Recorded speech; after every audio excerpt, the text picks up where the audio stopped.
সবাই যেভাবে গণহারে পদত্যাগ করতেছে, আমি তো রান্না করি প্রতিদিন ঠিক আছে, কিন্তু আমি শুধু একটা চিন্তা থেকে পদত্যাগ করতে চাই। সেটা হচ্ছে প্রতিদিন সকালে উঠেই একটা চিন্তা যে আজকের আমি কি রান্না করব। হ্যালো এভরিওয়ান, আসসালামু আলাইকুম। সবাইকে আমন্ত্রণ জানাচ্ছি। আশা করি যারা আমার ভিডিওটি ওপেন করেছেন একটা লাইক দিয়ে সম্পূর্ণ ভিডিওটি শেষ পর্যন্ত ধৈর্য ধরে দেখে যাবেন। তো এই যে সবাই যে হারে গণহারে পদত্যাগ করতেছে, আমি শুধু এই যে এই চিন্তা থেকে পদত্যাগ করতে চাই যে আমি আজকে সকালবেলা উঠেই চিন্তা করি যে কি রান্না করব। প্রতিদিনই একই চিন্তা, মানে সমস্ত গৃহিণীদের মনে হয় একই চিন্তা ঘুম থেকে ওঠার পরে যে কি রান্না করব। আগের দিন রাতেই হয়তো মানে মেয়েকে জিজ্ঞেস করি কি খাবা কালকে, অথবা মেয়ের বাবাকে জিজ্ঞেস করি, ওরা শুধু বলে তোমার যা খুশি তাই রান্না করো।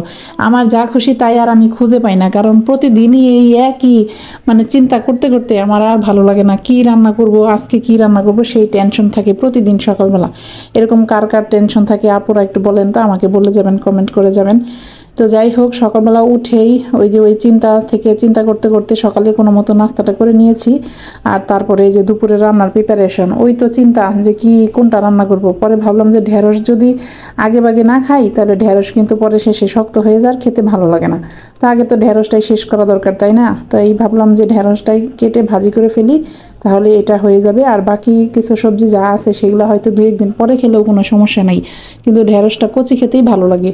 তো কচি ঢেঁড়সগুলোই কেটে নিয়েছি, কেটে নিয়ে তো ভাজি করে নিচ্ছি। আর ঢেঁড়স ভাজিটা কিন্তু আমার এবং আমার বাচ্চাদের সবারই ভীষণ পছন্দ। আর ঢেঁড়স তো ম্যাক্সিমাম বাচ্চারা খুবই পছন্দ করে। আর বরাবরের মতোই বলবো যে সমস্ত বাচ্চারাই কিন্তু যে সবজি খেতে চায় না, শাক খেতে চায় না, ওদের শুধু চিকেন পছন্দ। তো আমার বাচ্চারাও তার কোনো মানে বাইরে না, ওরা ওই যে চিকেন পছন্দ করে, ঠিক আছে। তারপরে পাশাপাশি আমি একটু সবজি খাওয়ানোর চেষ্টা করি।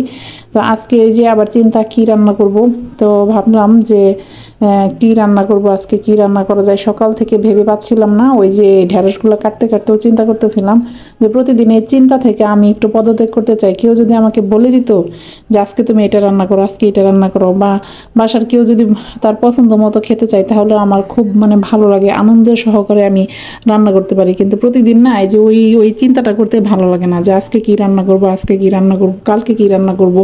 মানে ঘুমানো যাওয়ার আগে ওই চিন্তা থাকে, ঘুম থেকে ওঠার পরে সকালবেলা এই চিন্তা থাকে। তো এই যে মাছগুলা, বড় মাছ দিয়ে আজকে আমি কচুরমুখী দিয়ে রান্না করব। কচুরমুখী দিয়ে বড় মাছ রান্না করলে খুব ভালো লাগে, খেতে ভালো লাগে। আর কচুরমুখীটা আমার কাছে অনেক ভালো লাগে।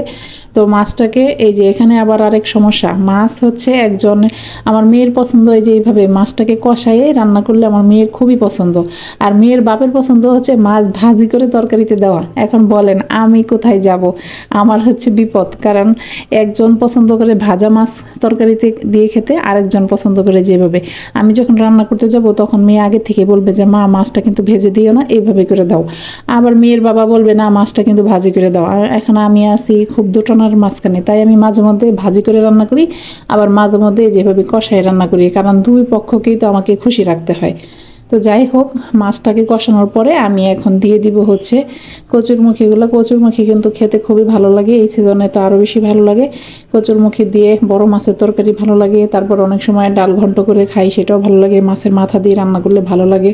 তো যাই হোক, তো আপনাদের কাছে ভিডিওটি কেমন লাগতেছে? আমি আসলে প্রতিদিন যা যা রান্না করি সেই ভিডিওগুলো আপনাদের সাথে শেয়ার করি।